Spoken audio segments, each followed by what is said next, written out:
అల్లు అర్జున్ ప్రధాన పాత్రలో నటించిన పుష్ప 2 ది రూల్ 2024 డిసెంబర్ 5న థియేటర్లో విడుదలై భారీ విజయాన్ని సాధించింది. సుకుమార్ దర్శకత్వం వహించిన ఈ చిత్రంలో రష్మిక మందన్న, ఫాహద్ ఫాజిల్ ముఖ్య పాత్రలలో కనిపించారు. అసలు తగ్గేదేలే అనే డైలాగ్ నిజం చేస్తూ పుష్ప 2 బాక్సాఫీస్ వద్ద ఆగకుండా దూసుకుపోతుంది. ఈ సినిమా ఘన విజయం సాధించిన సందర్భంగా ఆమీర్ ఖాన్ చిత్ర బృందానికి అభినందనలు తెలియజేశారు. పుష్ప 2 ది రూల్ చిత్ర బృందానికి మా హృదయపూర్వక అభినందనలు.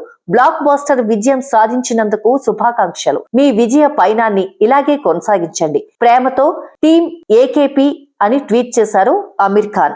ఈ సందేశానికి అల్లు అర్జున్ స్పందిస్తూ మీ అభినందనల కోసం ఎంతో ధన్యవాదాలు. టీమ్ ఏకేపీకి నా హృదయపూర్వక నమస్కారాలు అని రిప్లై ఇచ్చాడు. బాక్స్ ఆఫీస్ వద్ద పుష్ప 2 ఇంకా రికార్డులు బద్దలు కొడుతుంది. ప్రపంచ వ్యాప్తంగా ఈ సినిమా కేవలం 25 రోజుల్లో 1760 కోట్లు వసూలు చేసింది. 2016లో విడుదలైన ఆమీర్ ఖాన్ దంగల్ సినిమా సృష్టించిన 2070.3 కోట్ల రికార్డును పుష్ప 2 అధిగమిస్తుందేమో చూడాలి.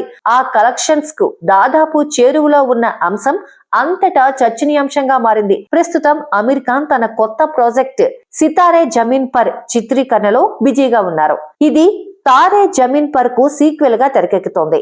ఆర్ఎస్ ప్రసన్న దర్శకత్వం వహిస్తున్న ఈ సినిమాలో జెనీలియా దేశ్ముఖ్ కీలక పాత్రలో కనిపించనున్నారు. అంతేకాకుండా సన్నీ డియోల్, ప్రీతి జింటా, శిల్పా శెట్టి ప్రధాన పాత్రలో నటిస్తున్న దేశభక్తి నాటకం లాహోర్ 1947 కి కూడా ఆమీర్ నిర్మాతగా వ్యవహరిస్తున్నారు. ఈ చిత్రాన్ని రాజ్ కుమార్ సంతోషి తెరకెక్కిస్తున్నారు.